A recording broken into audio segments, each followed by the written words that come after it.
Dhananjay Munde Pankaja मुंडेंच्या file घेऊन माझ्याकडे आले होते, पण मी पंकजा मुंडेंच्या विरोधात लढण्यास नकार दिला. अंजली दमानियांचा गौप्यस्फोट.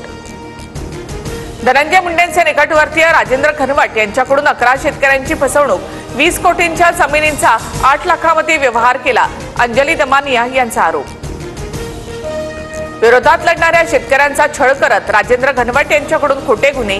धनंजय मुंडेंकडून फोन आल्यामुळे 9 शेतकऱ्यांवर गुन्हे दाखल. माहिती देताना शेतकरी महिलेला अश्रू अनावर.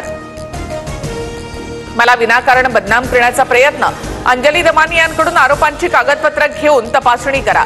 मी चौकशीसाठी तयार. राजेंद्र घनवटांनी दमानियांचे आरोप फेटाळले. जमिनी कायदेशीररित्या घेतल्याचाही दावा. 2 कंपनीच्या संचालकपदी राजश्री मुंडे आणि राजेंद्र घनवट. धनंजय मुंडे आणि घनवटांचे व्यवहार तपासा. अजित पवार आणि बावनकुळेंनी चौकशी करून कारवाई करावी. अंजली दमानियांची मागणी. बीड कारागृहातील राड्यानंतर कारागृह प्रशासनाच्या हालचाली. मकोकामधील अक्षय आठवले गँगची नाशिक कारागृहामध्ये रवानगी. आठवले कुटुंबाचा नाशिक कारागृहामध्ये नेण्यास विरोध.